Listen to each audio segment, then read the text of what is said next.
Hello my loves, and welcome back to another video. If you're new to the channel, you are highly welcome. If you're not new in any way, if you are an oldie goodie, you are highly welcome to another video. From the title of the video, you already know what this is. I'll be telling you five things I knew before getting admission into medical school. So if you feel like this video is too long for you to watch, please check the description box for the timestamp or the type of the chapters, so you can just skip to any one you are interested to listen to. Okay,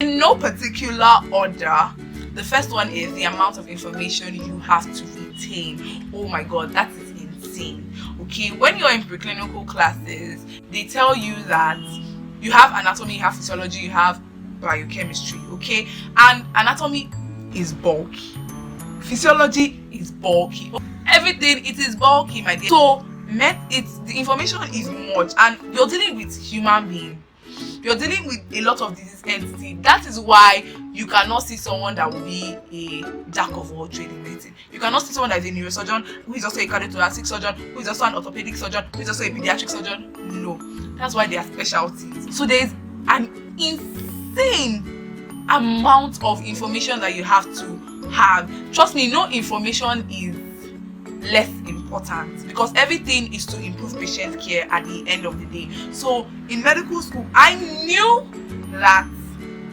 there will be a lot of reading to do, there's a lot you have to know, but I didn't know. Okay, you know, in life there are certain things that you cannot find out till you end up doing what you want to do. So you can be on the outside judging this and saying, okay, I think it's this way or I think it's that way, but when you get in, you would know.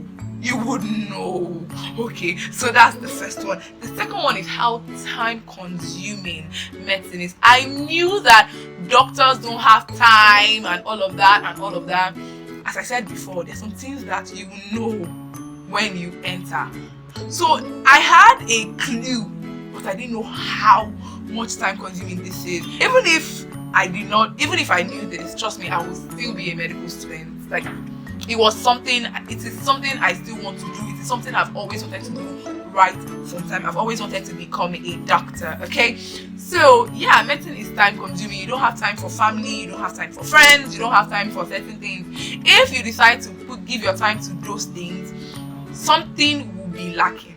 You will see the obvious difference. Okay, if you decide that you want to go into business while in medical school, your academics will not do so well as it would have been if you were solely focusing on medical school, because medical school is time consuming just because of the amount of information you have to retain. Another one is the rawness of medical school.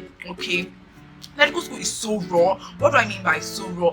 What you're going to see with your eyes, you can never unsee them. I mean, the kind of disease state, the kind of disease condition. And I feel like the more you see, the less empathy you have. Okay, because I remember when we started our clinical postings and you see someone come with this, you're like, hey, yeah, child. But now someone is having something and you're not even panicking. You're just like, okay. Anyway, patients actually don't need you to panic. I mean, like, hey, yeah. Yes, they want you to feel empathy for them, but not empathy that is going to, disable their care. Okay, patients want to know that when they come to you, that you can say, okay, ma, this is your diagnosis, this is your treatment, this is your this is your that. They want to have confidence in you, and I feel like along the line you have to lose a little bit of empathy, because sometimes empathy might get into your head and affect patient care. So the more you see, the less empathy you have. Okay, those are like two different points, but yeah, let's just make it into one. Another one is that you're going to lose some of your friends. This is so inevitable. Even if you don't lose some of your friends, you're going to not have as much time as you had for them. I'm not one to keep friends, a lot of friends, not friends, I have friends, but I'm not one to keep like a lot of friends, at the same time, because it feels like a lot of work. Trust me, friendship is work and dedication, and friendship is intentional. So I'm not one to keep friends, but the little ones that I have managed to keep to myself. Okay, if you're not my classmates, aside my classmates, I mean people who are not in my class or who are not in medicine and all of that, our relationship is shaky. Okay, I remember one of my friends who we attended the same secondary school together, and we're in the same school actually, but we see very little of ourselves. People thought we were sisters, people thought we were cousins, people thought we were best friends and all of that. But now we see less of ourselves because we are not in the same faculty, we're not in the same department, and it's just so hard, very hard to keep that relationship tight and secure as it used to be. So some of them might go away, and a lot of people are not going to understand that it's not because you're feeling big or you feel like you're a medical student and you're going to be a doctor. People think that you stop communicating with them because of pride. That is not the case, my dear. If you see a medical student, if your friend is a medical student, okay, if you can, as much as you can, reach out to them, because sometimes they might forget. They are so overwhelmed. They are spending their time crying. They're spending their time figuring out how they're going to get all this knowledge into one head, because they are just one human being. So do not hold it on that person or keep grudges with the person because the person stopped communicating with you. It's just life just happened to the person. They didn't know that this is how it was going to be. I didn't know that this is how it was going to be. People that I'm very close to right now are my classmates and medical students, maybe my seniors or my juniors. This is how it is because somehow we're comfortable with each other, and we understand our time, we understand how much work has to be put into this, and unfortunately a lot of people do not understand that, and it is sad. Okay, so if you're watching this and we used to be close one time and we're no longer close, it's not because I am proud. I'm not even proud of what? It's not because I found other friends, it's not because I don't like you anymore. It's just because life happened, and the life is the life of a medical student. That is the life that happened. Okay, so it's not because we're not friends anymore or all of that. So the last one is you can never fly solo in medical school. Don't think about it, don't dream it, don't breathe it, don't see it, don't hear it, don't feel it that you can be a solo player in medical school. You will just break down, my dear. You can never fly solo. You need your classmates, you need your seniors, you need your juniors. Trust me. You need your friends, you need your family, whoever it is. You just need someone to be around you, because in medical school there are just a lot of reasons why you can never fly solo. For example, you can have an emotional breakdown in medical school. It happens, especially during professional exams. You can have a very serious emotional breakdown.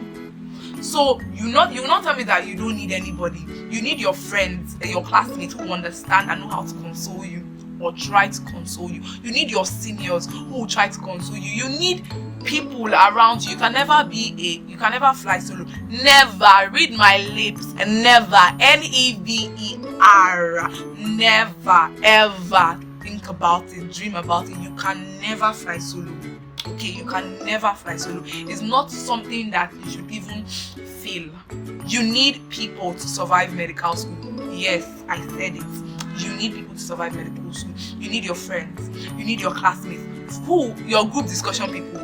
You think you read everything in medical school and understand? You think all it takes is going to class, reading your book and understanding? Sometimes people will tell you things that will help you. So you can never be a solo player in medical school. You can only be a team player, because at the end of the day, we're struggling.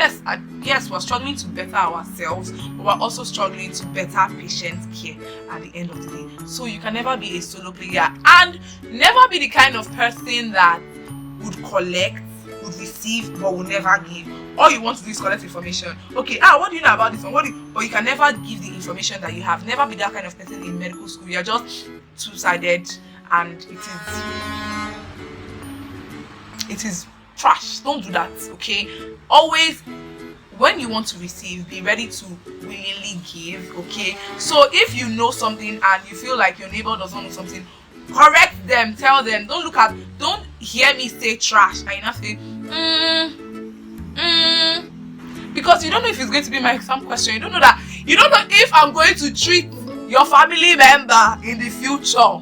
So don't say because that might affect you one day. So don't be that kind of person that would want to receive but is not willing to give.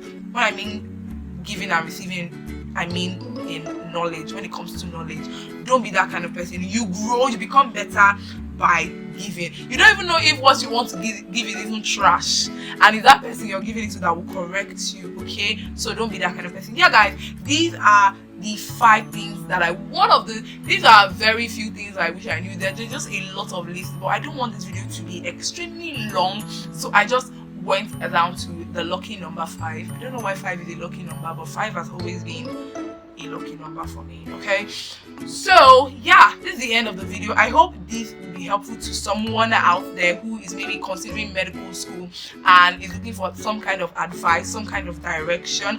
I hope this video will be helpful to you and you make the right choice. Okay, so yeah, this is the end of the video. I don't know why I'm so hyper and so excited right now, but this is the end of the video, guys. I'll see you guys in my next one. I love you as always. Don't forget to subscribe and click the notification bell when it pops up, and give this video a big thumbs up. Leave a comment below and check out my previous video if you have or not, and I'll see you in my next one. Bye, loves.